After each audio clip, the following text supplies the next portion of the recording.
Hi, a listener of my weekly Security Now podcast thought to ask what it is that Spinrite exactly does and how it works its magic. I realized I had never really explained that before, so I did. I'll share that with you now.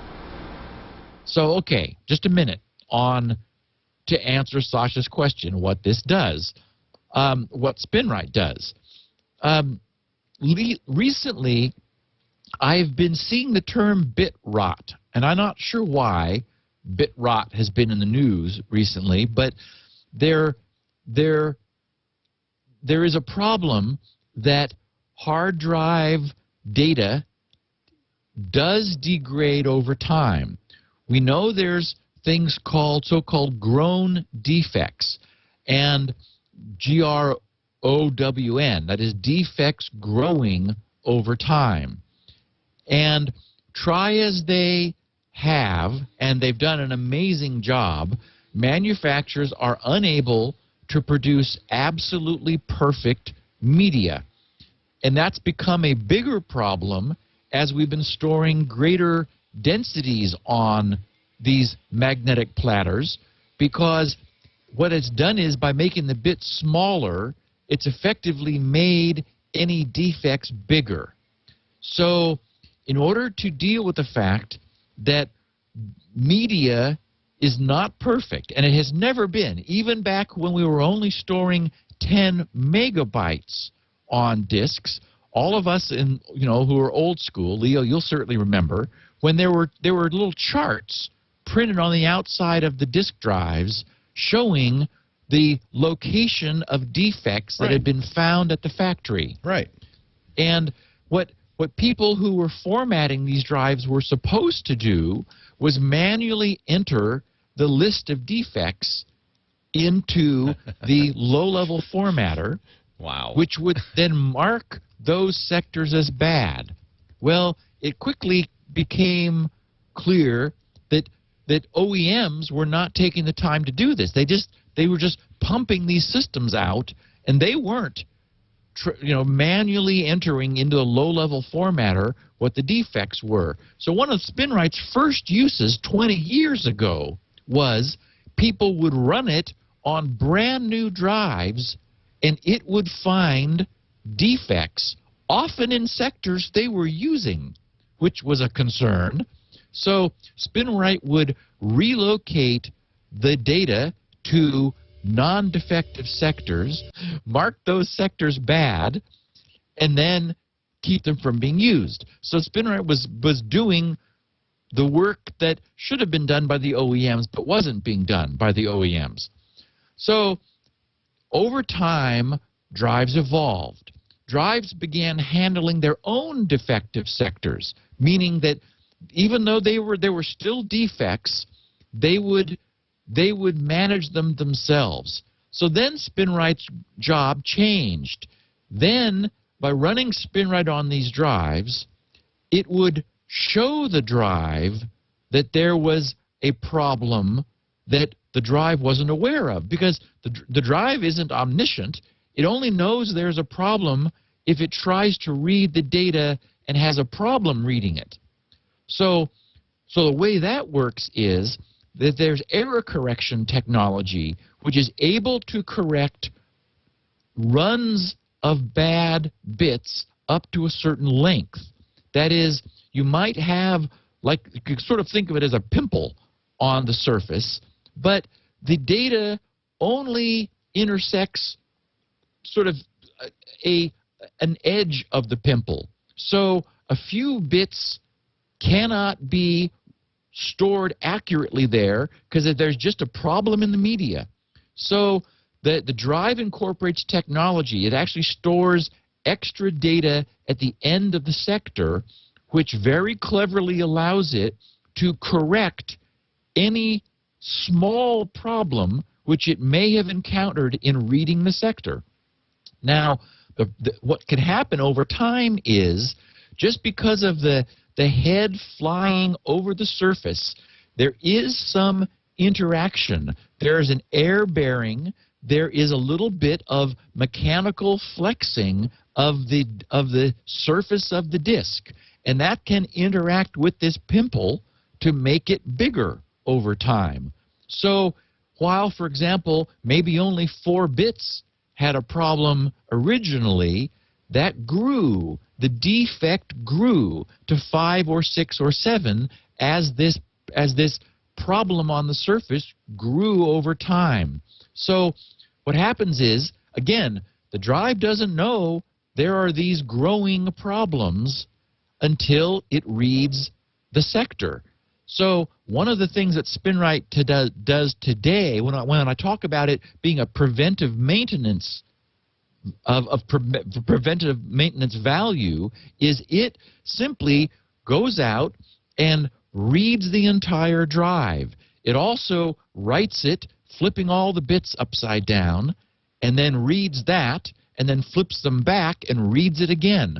What that does is it sort of exercises the surface, and it allows the drive itself to realize, whoa, we have been able to correct a certain spot that was only 4 bits long in a problem, but now it's 8.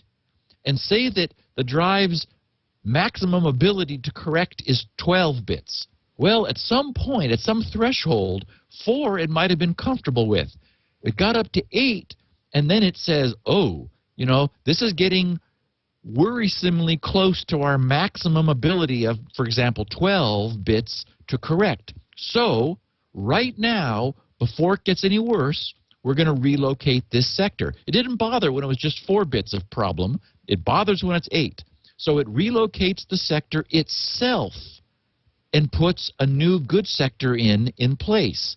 So that's one of the reasons that people say, you know, I've been running Spinrite for years and I've never had a problem, but it doesn't seem to be doing anything. Well, it's actually doing something. The problem is that it's part of the hidden management and maintenance, surface maintenance, that all drives do today. So there's really nothing I can show. I can show and do show on the SMART page that sectors are being relocated and that errors are being corrected. That SMART analysis page sometimes scares people because it shows, wait a minute, this thing says we're correcting so many errors per megabyte. And it's like, yes, that's the reality of today's drives, is they're correcting errors all the time because we've made the bits so small in order to make the density so high that no surfaces are error-free. They've got errors all over them,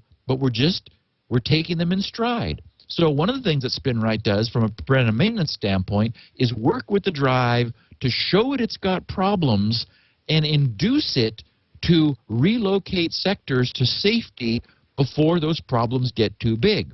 But we also hear testimonials all the time of people saying, I was getting blue screens. I could no longer boot. I could no longer run a certain application until I ran Spinrite. So the other thing Spinrite is able to do essentially is beg.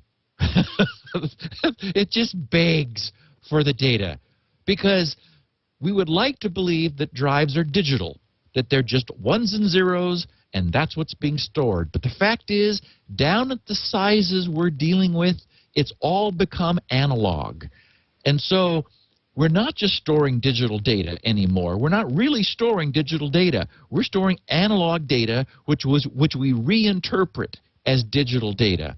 And so Spinrite has a whole vocabulary of things it's able to do to get a drive to read a sector it will not read one last time. We just beg. We go out a different distance and come in at a different velocity from both directions, hoping that the head will happen to be in a slightly different position where just one last time, instead of it being 13 bits that are uncorrectable, it'll be 12.